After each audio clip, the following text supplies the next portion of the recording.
This afternoon on the marketplace, Governor of the Bank of Ghana insists losses made by the central bank in 2022 were a risk it took to save the economy from collapsing. Provided the leadership to the industry to navigate through these economic uncertainties and volatilities with policy clarity and focus, safeguarding the stability of the financial system at all costs. We'll have a discussion on this with a banking consultant. Also in this bulletin, Absa Bank Ghana was most profitable bank in Ghana in the third quarter of this year. We have more from the third quarter PwC report on the banking industry. As interest rates return to its upward trajectory for the first time in a month, as government ambitious T-bills target falls short by 30.27%. We have details of these and many others lined up for you. Please stay.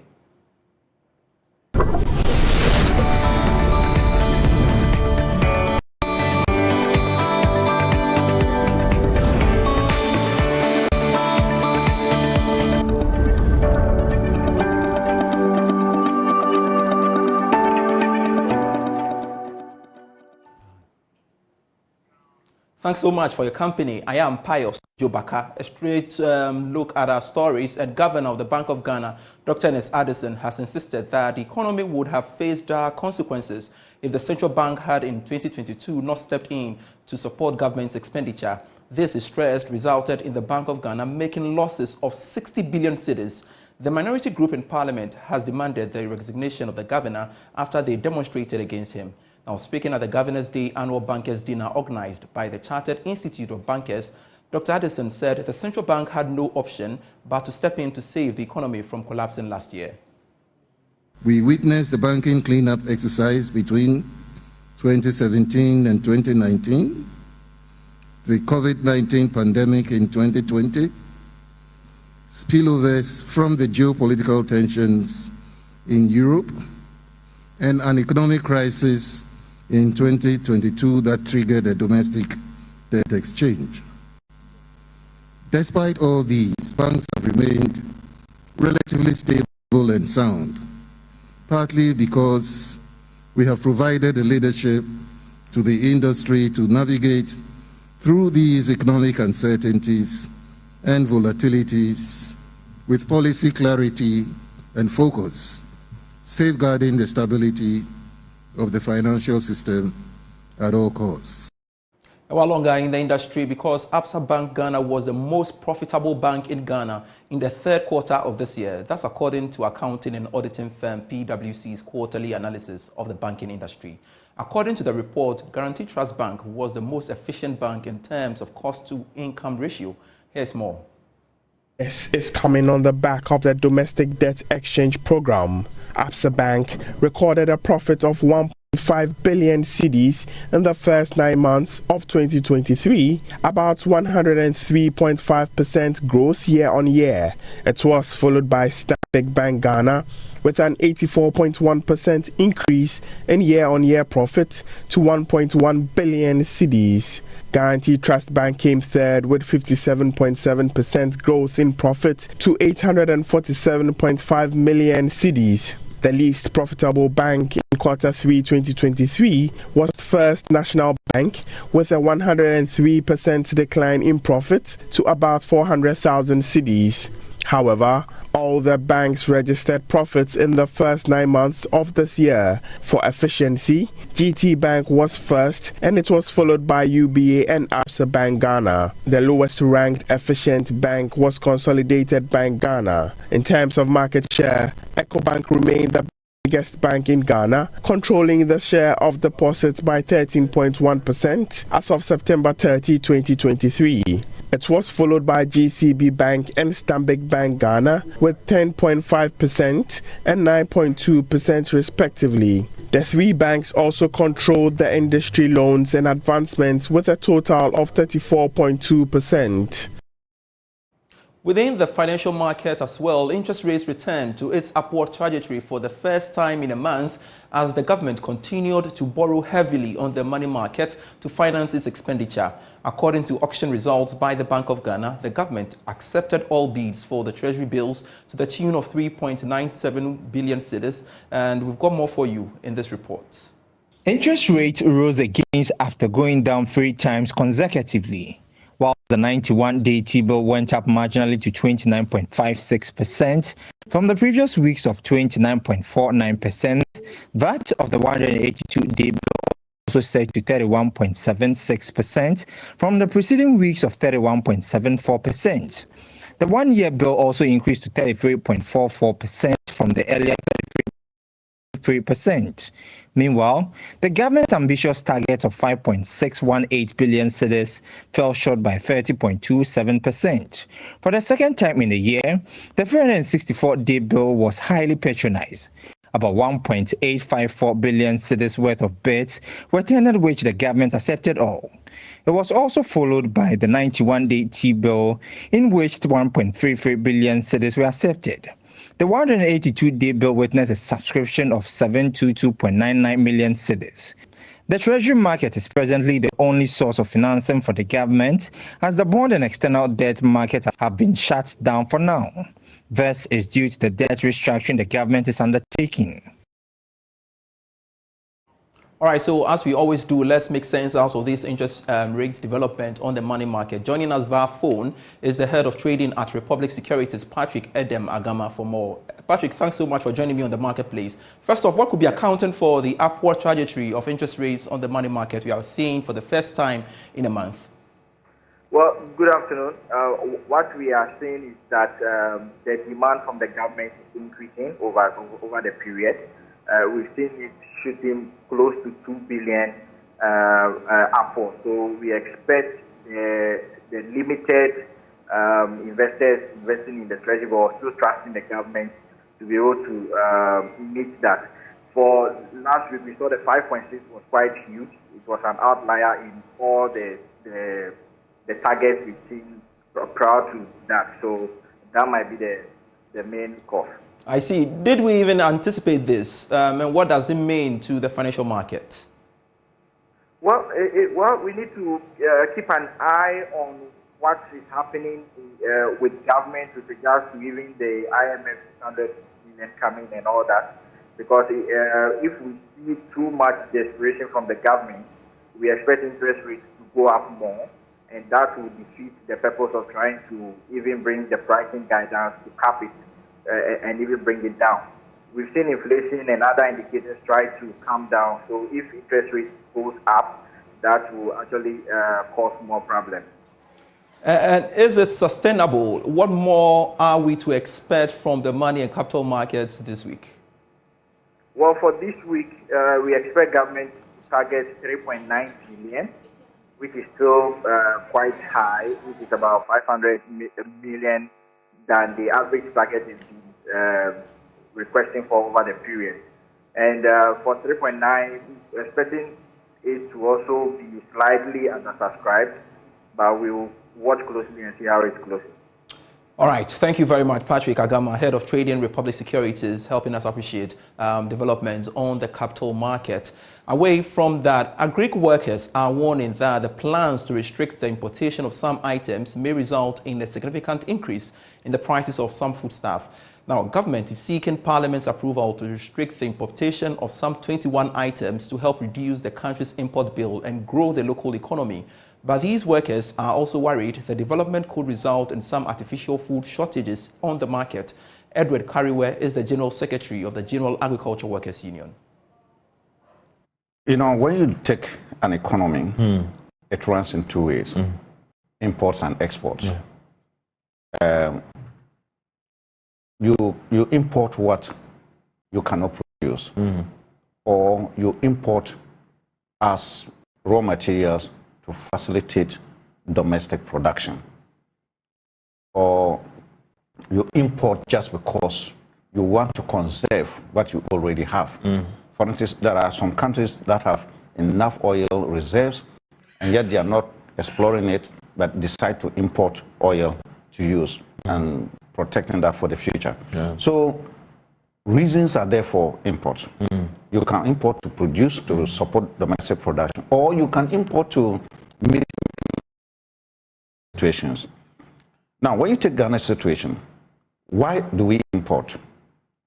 Look, we have just allowed imports to be the order of the day as an easier, policy direction to stimulate development. When in the actual fact, you cannot use imports alone to stimulate development. It must be backed by production. So no one would disagree with government in principle that we should put in place measures to reduce imports. But when you are putting in place measures on the back of government-owned policies which have undermined production, immediately after a policy that has undermined production, domestic production, then you create a very difficult situation in the economy. For instance, the discounted benchmark value policy, which was implemented by government since 2019. And the last time, the time that government actually put it off was in 2023 budget.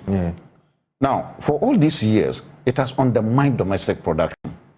So a year after you have used a policy to undermine domestic production, weaken capacity of domestic industries to produce, you quickly then come back and say, look, I am going to do what? Restrict imports. When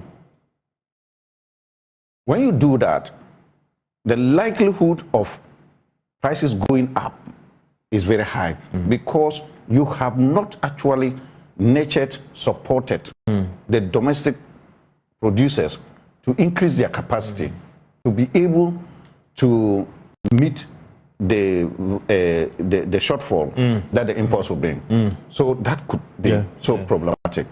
And so no one will say that we should not put restrictions. It's a good thing, but the timing and previous policies have raised a lot of question marks about. That's what I get from you. Yes. If I cite an example here, the poultry industry, per our own statistics, over 70% of it is collapsed now. Poultry industry. Why? Because over the period, poultry industry producers could not get the raw materials to sustain their production. Cost of maize was beyond their reach.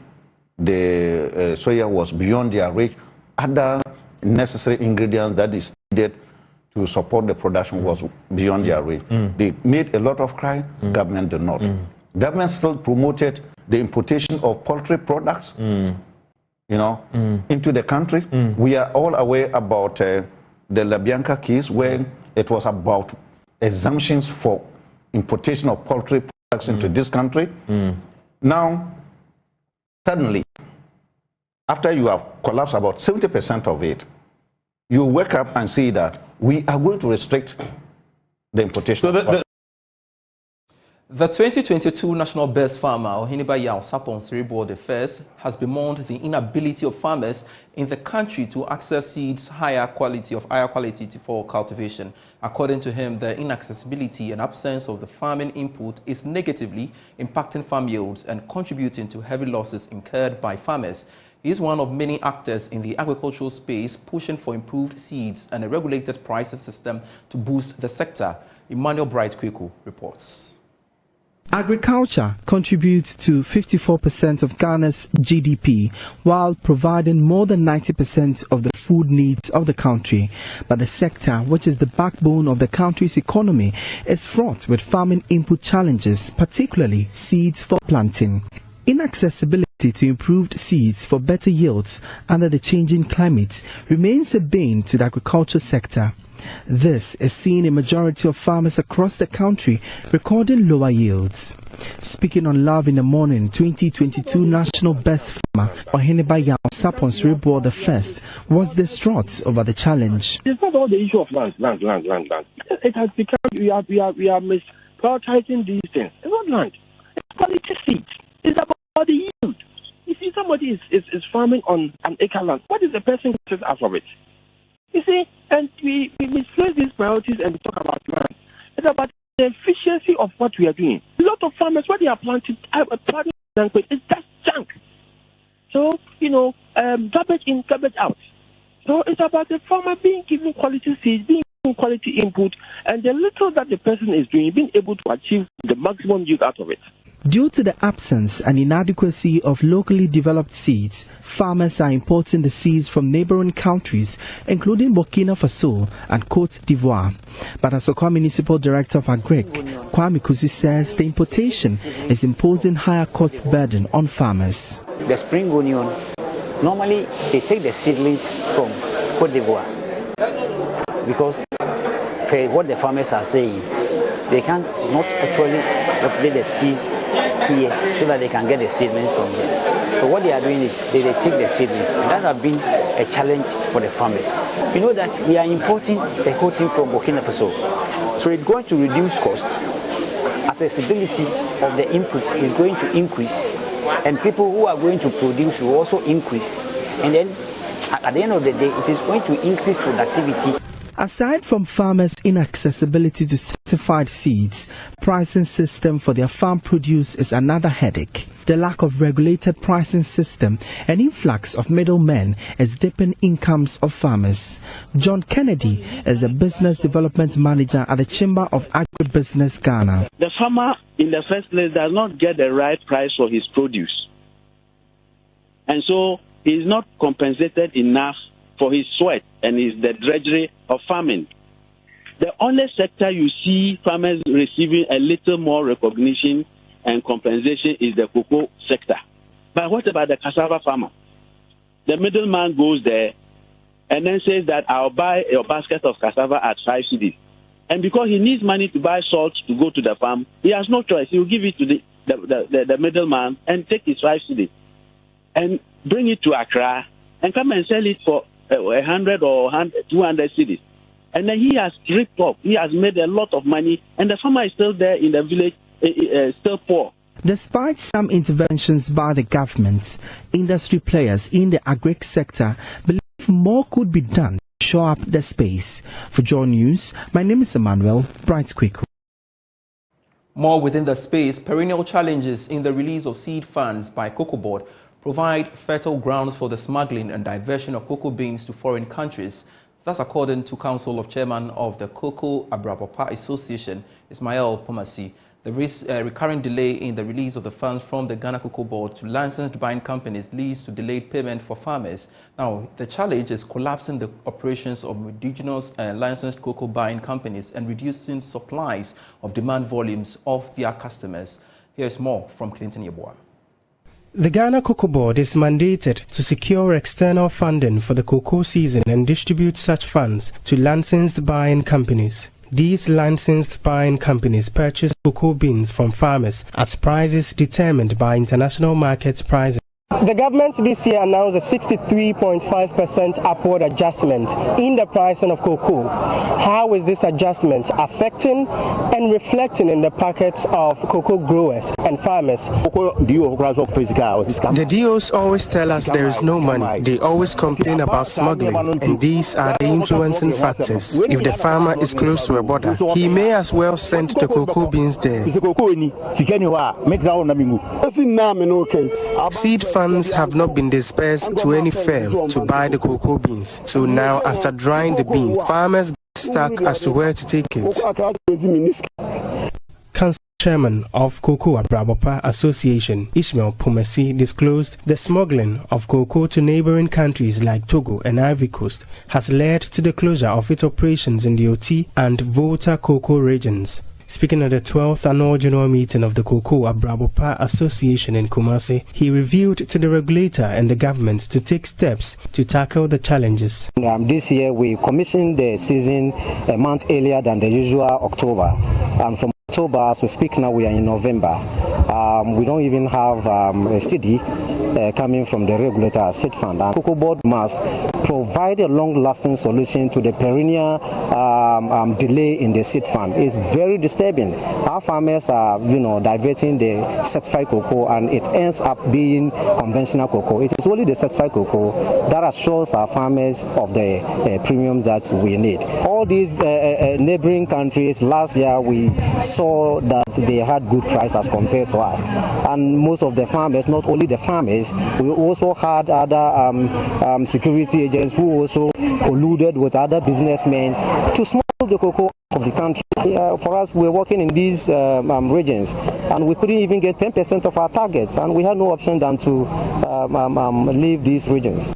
Farmers from cocoa growing regions met to reflect on Cocoa Abrabopa Association's stewardship for the year 2022. Sustainability Manager Wilfred Apiong says despite the challenges, the association is committed to improving the livelihoods and incomes of cocoa farmers through gender equity and sustainable cocoa production. And so within the economic sustainability, we are looking at ways to improve the income levels of farmers so that we'll bring them above the living income benchmark. And to do this, we look at what are some of the cost components that goes into production that reduces farmers' profit, so that we can support them in those areas to maximize profit. Some farmers recounted that the sustainable farm training and support from Cocoa Abrabopa has been beneficial to their cocoa production. If you follow Cocoa Abrabopa's training, you will not incur any losses.